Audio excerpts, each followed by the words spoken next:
Guys? How are you doing today? I'm Coach Joshua Official, Joshua Jenkins, amateur boxer based out of Connecticut. I am 2-0 with one stoppage. So in today's video, I'm going to be diving into coaching, and it's a two-sided way. I'm going to be talking to boxers of how to find a good coach, how to know if you have a good coach, and I'm going to talk to coaches of how to be a good coach and how to just keep members coming back and make sure everyone's getting the undivided attention. So the first thing I'm going to start off is on the athlete side, looking for a good coach and finding a good coach.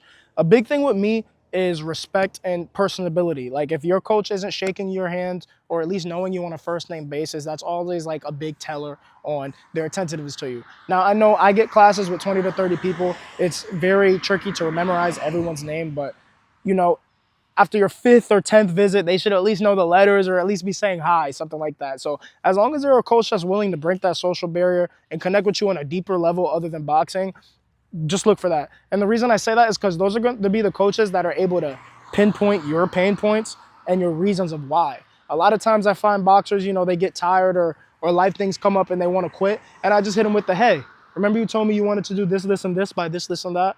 Just with doing this, and that, align with these goals. And usually that gets the desired outcome, which for me is another paying member, but even more importantly is someone closer to their goals using my program.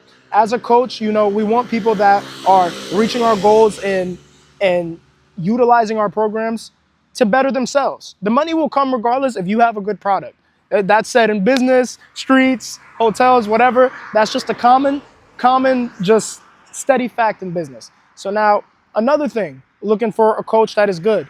Making sure it's a coach that isn't too, this way or nothing or something like that. Make sure your coach is open-minded, I always tell every boxer, you're never gonna box exactly like me. And if you do, that's not your style. You need to find your style for your body type, for your brain, for your dimensions, your ligaments, whatever.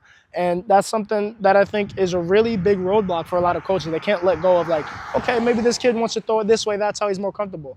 Do what's natural to you and find a coach that builds on top of that and then instills their fundamentals, Not someone that's looking to rebrand you and throw everything out. Now, on the other spectrum of coaching, we're going to talk about how to be a good coach, how to be efficient, and how to give, not even just fighters, but your customers the confidence and the attention they need.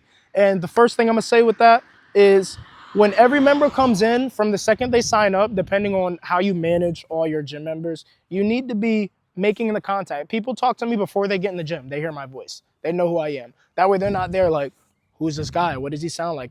The sooner you destroy that friction and the nervousness, you got them.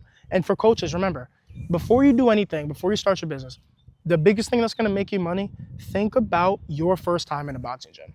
And that's your clientele right there.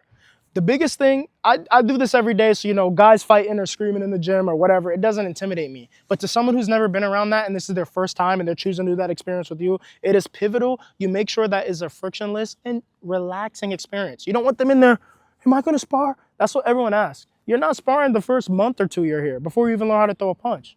All right, and even that, we're going to work on footwork before anything. Boxing is from the ground up. So this is just some things I've seen for me and other businesses, including one of the fastest growing gyms in New England, Cuz Boxing. And these are things I've seen that they've implemented and I've implemented from even when I worked there that got a high retention rate, a high satisfaction rate, good reviews, and just more money in your pockets, People will spend money and don't feel bad about it when they're getting what they need and then some. So go above and beyond. And that segues into the next thing. Don't just, do the class and then kick them out. A lot of the times I see my students linger or talk, and yes, it's annoying. I want to get out of there earlier, but at the end of the day, this is a boxing gym in a community. A lot of these boxers, most of them are not going to go pro or be world champions. So to have that, silent stipulation on them or expectation is unrealistic.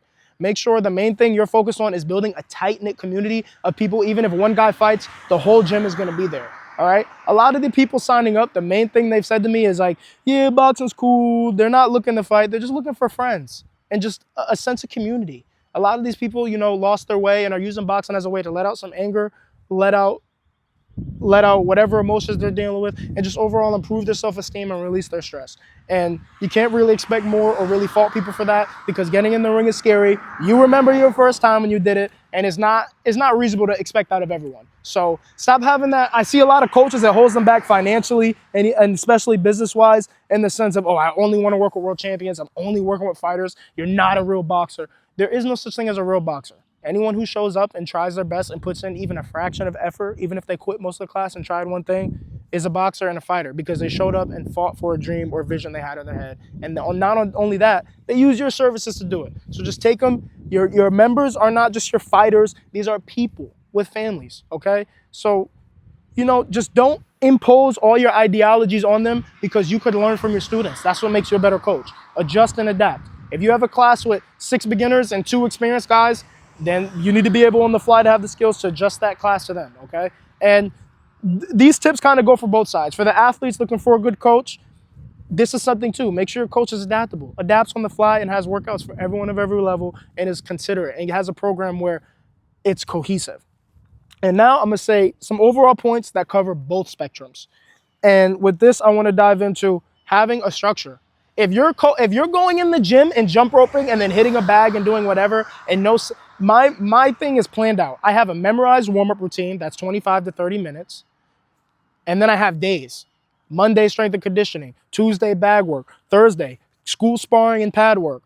Friday, open gym. These are things that you could implement throughout the week just to save your sanity, give your members a sense of reassurance like, oh, we're just going in here, we know what we're doing. And yeah, you're going to change at the fly, but a plan is just the outline to stick to. It's not going to go through the exact way every time, but it's good to just have one ready. So like I said, have a warm-up routine, have, combos, definitely have an assistant coach because one person, 4 eyes is better than 2, and you're going to need at least 4 minimum when you get to classes, 6 people or above.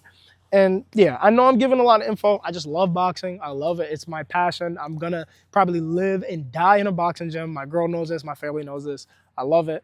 But these are some tips that I think for coaches and athletes you guys can pay attention to, some signs you can be attentive to, just to make sure you find the right fit for you. The question isn't if you're going to find a gym or an athlete. It's just the right one that works with your style. So take these tips, subscribe, comment, follow the TikTok, join the Discord too, community link in bio. We're at 500 members and more ways to interact with me for free all over.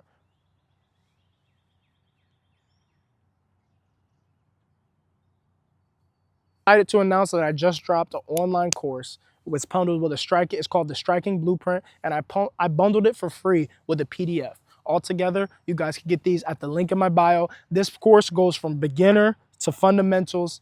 This course is for beginners and even a little more experienced people, and everything you need to just really hone in on your technique and get a nice, relaxing introduction to boxing. It is some intense work, but it'll give you everything you need to learn the skills at home or in any place of your choosing. Coach Josh Official, Striking Blueprint out now. Follow, subscribe, purchase. Hope to see you soon. Peace.